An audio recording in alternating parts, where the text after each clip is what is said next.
San Lucas.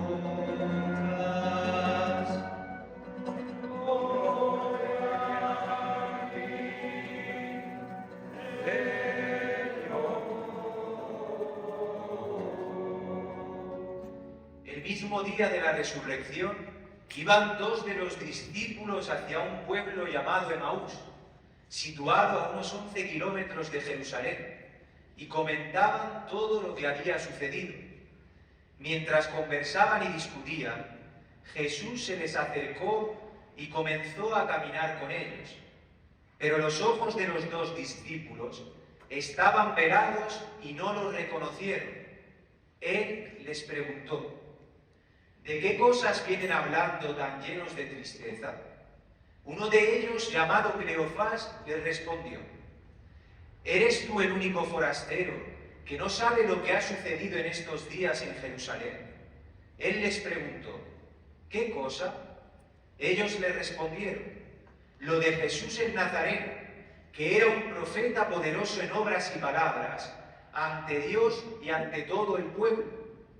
Cómo los sumos sacerdotes y nuestros jefes lo entregaron para que lo condenaran a muerte y lo crucificaron. Nosotros esperábamos que él sería el libertador de Israel, y sin embargo han pasado ya 3 días desde que estas cosas sucedieron. Es cierto que algunas mujeres de nuestro grupo nos han desconcertado, pues fueron de madrugada al sepulcro, no encontraron el cuerpo y llegaron contando que se les habían aparecido unos ángeles que les dijeron que estaba vivo. Algunos de nuestros compañeros fueron al sepulcro y hallaron todo como habían dicho las mujeres, pero a él no lo vieron. Entonces Jesús les dijo: qué insensatos son ustedes y qué duros de corazón para creer todo lo anunciado por los profetas. ¿Acaso no era necesario que el Mesías padeciera todo esto y así entrara en su gloria?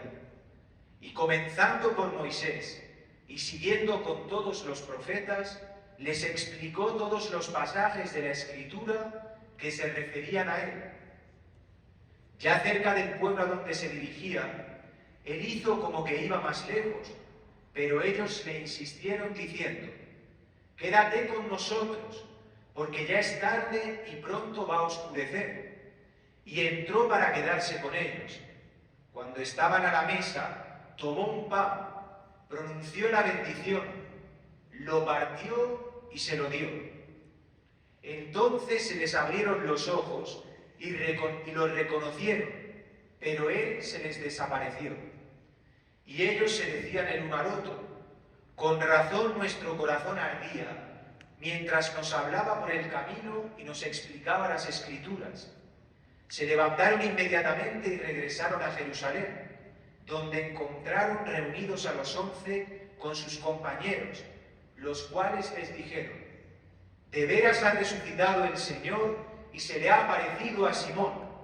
Entonces ellos contaron lo que les había pasado por el camino y cómo lo habían reconocido al partir el pan. Palabra del Señor. Gloria a ti, Señor Jesús.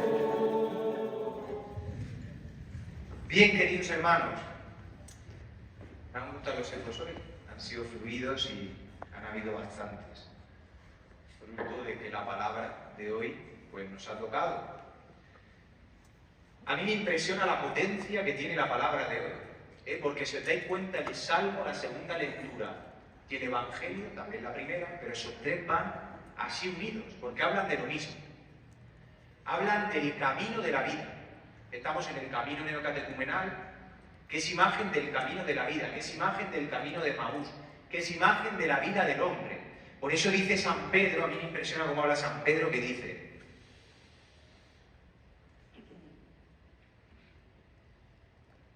vivan siempre con temor filial durante su peregrinar sobre la tierra. O sea que aquí Pedro nos está diciendo lo mismo que dice el Salmo: me enseñarás el camino de la vida. Él habla de un peregrinar Y el Evangelio habla del camino de Emaús. O sea, que estamos en un camino, unos más largos, otros más cortos, pero ese camino tiene que terminar. Por eso, si tú pierdes de vista que esta vida es un camino, puede ser que te sales de la vereda y te pierdes, y ya nunca vuelves al camino. Por eso, hoy el Señor se revela en un camino, en el camino a Emaús. Este Evangelio de hoy, hermanos, es una catequesis mistagógica. ¿Qué quiere decir esta palabra que viene del latín y del griego? Esta palabra mistagógica quiere decir los misterios, lo que está oculto, que se revela. Es una catequesis que se revela algo secreto, algo oculto, algo que el mundo no conoce.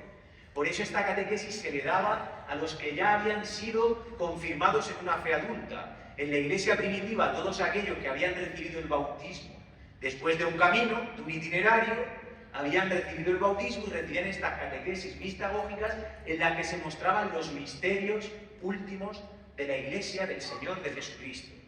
Pues bien, me gustaba mucho lo que decía en el eco esta hermana, porque decía: vivo como si Cristo estuviera muerto. Y así hay muchos aquí, que viven como si Cristo estuviera muerto.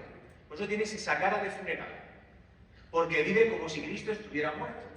No tienen la alegría de la Pascua. Y eso es lo que hoy le pasa a los discípulos. También en el otro eco decía una cosa que me recordaba mi tiempo de seminario. Decía: no quiero venir a la Eucaristía porque sé que salgo contento. Si te das cuenta, habéis dicho algunos en los ecos, cuando me meto en el pecado, el demonio me dice que no vaya a la Eucaristía, me engaña para que no venga. Por eso el demonio utiliza el pecado, la ponzoña y el veneno que inoculan en ti el pecado para decirte: pues ¿para qué vas si no cambias? Si todo es igual, si tu sufrimiento no se pasa, ¿para qué vas a la celebración? ¿Para qué vas a la asamblea? ¿Para qué vas a la Eucaristía? Y el demonio te engaña. Pues hoy estos discípulos están así. Fíjate tú la misericordia que tiene el Señor, que empieza el Evangelio diciendo: el mismo día de la resurrección, o sea, no pasa ni un día, el mismo día de la resurrección, Jesucristo se les aparece en el camino de Emaús. Estos discípulos van caminando y van en su nostalgia y en su tristeza, como tú, lo habéis dicho algunos. No, me pongo a victimizarme, estoy en cuánto sufro yo en mi matrimonio, cuánto sufro en mi familia, qué cosa más pesada me ha tocado a mí en mi vida. ¿Por qué se me ha tenido que morir fulanito o menganito? ¿Por qué tengo que tener yo esta economía asquerosa? Que nada más que alcanzo a lo del fin de mes y raspado. ¿Por qué me ha tocado a mí esto? ¿Por qué este físico? ¿Por qué tantos hijos? ¿Por qué no tengo hijos? No sé qué cruz tienes tú hoy, pero estás como estos discípulos, regodeándote en tu sufrimiento. Dice que los discípulos iban hablando con tristeza, estaban velados en sus ojos, no podían ver. Estaban hablando de estos acontecimientos y aparece Jesucristo y no los reconocen. Luego, atentos a esto, aparece Jesucristo y no lo reconocen. Luego a Jesucristo no se le reconoce por verlo en la carne. ¿Qué es lo que tú quieres? Que Jesucristo se te aparezca y te diga: hola, soy yo, la divina misericordia, mira los rayos. No funciona así. La fe es algo mucho más potente que los sentidos, que la razón. Y eso lo demuestra hoy el Señor. Por eso estos, de repente están ellos dos y aparecen de tercero, ¿no? Es interesante esto de los dos, porque dice, ¿qué decía Jesucristo? Donde dos o más se reúnen en mi nombre, ahí estoy yo. Y esto lo cumple el primer día de la resurrección. ¿Tú te crees que de verdad está Jesucristo aquí? ¿Tú te crees de verdad que Jesucristo hoy se parte aquí por tus pecados? Porque si tú te creyeras eso, tú no te perdieras una sola Eucaristía. Tú no te perdieras una sola palabra. Si tú de verdad te creyeras que aquí está el misterio de tu salvación, no te tendría que convencer nadie. No te tendría que decir nadie: vamos a la palabra, vamos a la Eucaristía. Tú arderías de deseo de ir. Quiero ir con el amado. Quiero ir con mi esposo. Quiero ir con la eternidad. Quiero ir con la vida. Por eso, el Señor aparece y no lo reconoce. Y el Señor se hace el tonto hoy. Dice: ¿qué os pasa? ¿De qué vais hablando con tanta tristeza, con esos aires de tristeza y de desolación? ¿Qué pasa? ¿Qué te pasa a ti? ¿Por qué estás todo el día dialogando con el enemigo? ¿Por qué has hecho de la tristeza tu forma de vivir? ¿Por qué tú no puedes pasar a la resurrección? ¿Por qué sigues en el sepulcro? ¿Por qué no funciona tu matrimonio? No es eso. Por eso, el Señor aparece hoy, y es curioso que el evangelista Lucas hoy habla solo del nombre de uno de los dos discípulos de Emaús, que es Cleofás. Ya hay dos teorías sobre esto. Una dice que es el mismo Lucas, que es el otro, y por eso no se autonombra, no se automenciona. Y otro es que dice que eres tú. El otro discípulo de Emaús eres tú. Porque cada vez que se proclama la palabra, yo no sé si tú te reconoces en la Escritura, pero aquí está tu vida, tu historia, en cada evangelio, en cada palabra. Apareces tú, aparece tu sufrimiento, aparece tu muerte y aparece Jesucristo resucitado. Por eso aparece anónimo este segundo discípulo. Y van caminando, y entonces le dice, ¿de qué habláis? Y entonces le dicen, bueno, es que, dice, eres tú el único, fíjate si no lo reconocen, que le dicen, eres tú el único forastero de Jerusalén. Forastero, o sea que ni siquiera lo reconocen como del pueblo, no lo pueden reconocer. Dice, eres tú el único forastero que no se ha enterado de lo que ha pasado en estos días en Jerusalén, de Jesús, rico en profecía y en obras y en milagros, que lo crucificaron, lo sentenciaron injustamente y ha muerto. Y dice, por la boca muere el pez. Aquí los dos discípulos muestran su incredulidad porque dicen, esperábamos que él sería el Mesías que vendría a liberar a Israel. Esto es muy interesante, porque en el fondo a nosotros nos pasa lo mismo. Tú vienes a la iglesia no a pedirle, a exigirle al Señor que haga lo que tú quieres en tu vida. Y como no lo cumple, te enojas, te enfadas y no respiras. Y dices, ¿yo para qué voy a ir? Si el Señor yo no lo veo por ninguna parte. No has entendido nada. ¿A ti qué es lo que te tiene aquí hoy en la iglesia?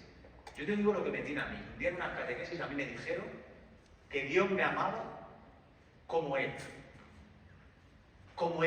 sin exigirme. Y eso me encantó, eso me alegró.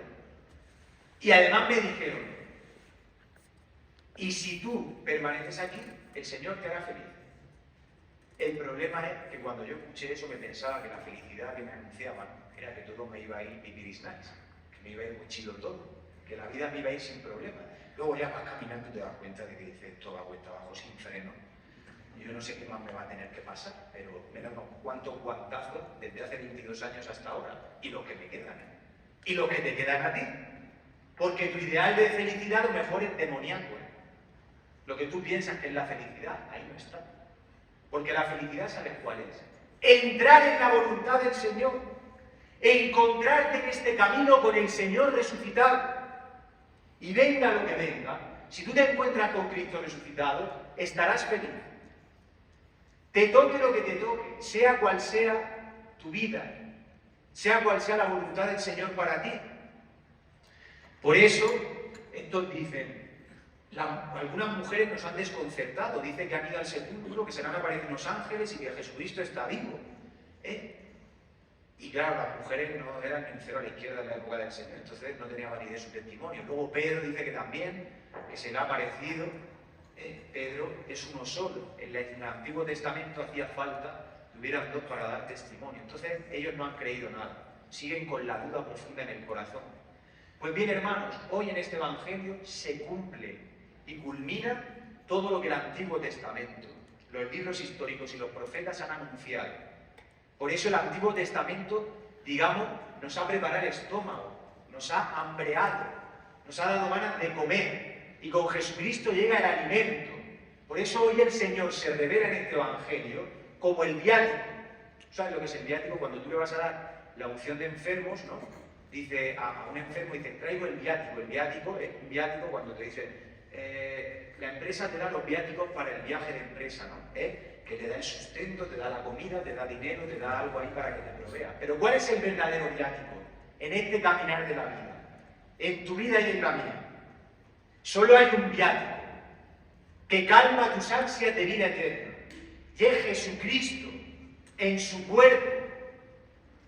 Por eso si tú no te cargas este viático en tu vida, Tú puedes tenerlo todo y estar seco como la mojama. No sé si sabéis lo que es la mojama. Es un embutido sequísimo. Para decirlo en mexicano, seco como la machaca. Es seco. Estás seco por dentro. Estás al borde ya de morirte. Porque no tienes el viático, no tienes nada que te dé la vida. Por eso, hoy el Señor nos quiere hacer testigos de la resurrección. Que no seguimos a un muerto. Que seguimos al que ha vencido la muerte. Lo que decía el hermano es verdad. Es el único que ha vencido la muerte, que ha resucitado, y en eso se afianza toda la vida cristiana. Por eso esto cambia de verdad tu vida. Si tú de verdad coges esto hoy, tu vida cambia. Sabes hacia dónde vas, quién eres, de dónde vienes y a dónde vas. Y el mayor conflicto de todo el mundo hoy es que no sabe ni de dónde viene, ni a dónde va, ni quién es. Que a ti te está siendo revelado. En la iglesia se te está diciendo, tú no te das cuenta. No son dos discípulos que son dardos de corazón, son tozudos y borregos como tú y como yo. Como decía él, es que no quiero salir del pecado, es que estoy a gusto en mis pecados, verdaderamente. El Señor tiene una paciencia y una misericordia que vuelve hoy otra vez a decirnos que es resucitado, que puedes salir de esa vida, que no se trata de echarle ganas ni de trabajar. Se trata de vivir de la resurrección de Jesucristo. Cuando tú tienes la resurrección de Cristo, tú tienes vida eterna. Por eso, hoy, en este Evangelio aparecen elementos interesantísimos, porque este Evangelio habla de la asamblea cristiana, habla de la Eucaristía. Aparece por parte de la Eucaristía, para que luego digan que la Eucaristía no tiene fundamento, pero bíblico, extrabíblico, histórico y de todos los tipos. Pero es que hoy se desmenuza la Eucaristía, todas las partes de la Eucaristía están en este Evangelio. Porque aparece la liturgia de la palabra, esto que estamos celebrando ahora, Jesucristo hablando, y por eso los discípulos, cuando Jesucristo les aparece, que lo reconocen, dicen, no ardía en nosotros nuestro corazón, mientras decía estas palabras. Dice que desde Moisés, pasando por los profetas, les explicó todo lo que tenía, todo lo que se decía en las escrituras de Jesucristo. Digo, qué interesante tiene que haber sido escuchar al mismo Cristo hablar de sí mismo, revelándoles todos los secretos de la palabra. Aparece la liturgia de la palabra, por eso échate a temblar el día que no arda tu corazón con la palabra de Dios. El día que tú escuches la palabra y tú digas, esto no tiene nada que ver conmigo. Yo no me siento identificado, ni esto me mueve, ni nada. Ese día se va a echarse a temblar. Por eso es lo que vivimos en la comunidad. Por eso tienes una celebración de palabra. Que no tenemos los catequistas otra cosa que decirte, venga, vas a venir el miércoles a la palabra, sábado a la Eucaristía y el domingo a la convivencia, porque tenemos que rellenar tiempo o tenemos que hacer actividades dinámicas, ¿no? Como dicen en algunas realidades. Hay que hacer dinámicas. No. Es porque lo único que mueve el corazón del hombre es la palabra de Dios, lo único capaz de sacar de la muerte la vida. Por eso yo espero que hoy el Señor encienda de verdad en ti el fuego de la fe, el fuego del Evangelio. Por eso dice que después de eso le dicen, había algo que ya, sin reconocer que Jesucristo, había algo que decían, este hombre tiene algo. Dice, no te vayas, quédate con nosotros porque es tarde y anochece. Y dice que se queda y en el momento de las palabras y de la fracción del pan reconocen a Jesucristo. Si os dais cuenta, ha aparecido ya la liturgia de la palabra, ha aparecido el acto penitencial que le dice, mira que soy tardos y duros de corazón, en arrepentimiento de los pecados, mira que soy tardos y duros de corazón, y aparece la Eucaristía. O sea, la palabra te dispone y te prepara la Eucaristía. Por eso es tan importante la palabra, la homilía, la predicación, porque de la predicación viene la conversión del corazón del hombre. Por eso, si no te toca la palabra, te acabarás largando de ahí. Si tú vives de un flachazo, de un sentimiento, no, es que me llegó mucho la convivencia de nacimiento, ay, es que qué bonita la Pascua con las velitas, toda la asamblea pagana, qué bonito canta el Padre, qué majo. Vives de sentimentalismos, y te gusta la liturgia del camino, pero en el fondo tú vives de sentimientos. Por eso se nota el hermano que verdaderamente su vida está en la palabra y el que no. Porque esa palabra es la que revelará en ti que este Jesucristo que se parte por ti es el misterio de tu salvación. Pues hermano, ya termino. Cuando Jesucristo es reconocido por los discípulos, que dice el Evangelio, se desaparece. Porque cuando aparece la fe, ya no es necesario vivir de la papilla, de ver al Señor. Pues un cristiano de fe adulta es un tesoro para la Iglesia. Es un hombre o una mujer que vengan tempestades, marejadas, torbellinos, huracanes, terremotos, puede venir lo que venga, que tú estás afianzado en Cristo. Y te lo digo que vendrán. Aquí en la Iglesia no se te dice que aquí está... Esto no es para de sufrir, Si quieres eso, vete a Brasil, o vete ahí, creo que en Enrique de Leonardo para de sufrir, te vas, y a lo mejor no sé si pararás de sufrir, yo creo que no, Te podrán dar dinero, maquillarán las cosas, pero el sufrimiento está. Porque cuando no está Cristo, el sufrimiento el doble o el triple. Aquí no se te ha dicho que no vas a sufrir. Aquí se te ha dicho que hay una manera distinta de afrontar el sufrimiento, que es con Cristo. Que es Cristo llevando la cruz contigo. Por eso a esto nos quiere llevar al Señor. Por eso hoy este Evangelio lo único que dice es que a Jesucristo no se le ve cuando a ti te da la mano. A Jesucristo se le ve en la vida cuando Él se manifiesta. Por eso no es ver con los ojos, no es que Tomás mete los dedos en la llaga y cree. No son los sentidos ni lo físico. Lo que hace que Pedro profese la fe, lo que hace que tú reconozcas a Cristo en tu vida y yo también, es algo mucho más profundo. Es la fe dentro de ti, que te hace reconocer y decir como Tomás, Señor mío y Dios mío, o profesar la fe como Pedro. Por eso estos discípulos lo han reconocido no porque lo han visto, han sido en su corazón los signos los que los han llevado a la fe. Por eso, en la Eucaristía es donde Cristo desaparece y nos deja la liturgia, y te deja la celebración de la Eucaristía, porque aquí está Cristo, hoy se parte Cristo, hoy se actualiza la muerte, la pasión, la resurrección de Jesucristo, en cada Pascua, en cada Eucaristía. Aquí está verdaderamente Cristo. Pero es normal que semana tras semana ya vas perdiendo la Eucaristía, con estos calores, ¿no? Pues si no voy a una tampoco pasa nada, ¿no? ¿Tú tienes aquí tu vida metida o no? ¿Tú sabes que la vida te viene de Cristo o no? ¿Tú reconoces aquí a Cristo o no? Es un misterio, a mí me llama la atención, porque siempre se lanza la palabra, son muchos los que nacen, y poco a poco se va cribando, se va cribando, se va cribando. Son pocos los que verdaderamente la palabra se hace uno con Él. Que Cristo se hace uno con Él. Que la resurrección entra dentro de ti. Por eso tú sabes cuándo podrás cortar con ciertos pecados el día que tú resucites de la muerte. Porque no se deja el pecado por la ley, por el miedo al infierno, porque Diosito me va a castigar, se corta con el pecado por el amor de Dios, por este amor. Por eso nos dice Pedro esto: vive tu vida y tu peregrinar con este santo temor filial de Dios. Por eso deja que el Señor hoy te enseñe el camino de la vida. Deja que el Señor se te manifieste resucitado. Deja que el Señor te saque de la muerte en la que tienes. Que Él se manifieste en tu vida y que te haga experimentar el amor que te tiene. Que así sea. Así sea, Señor.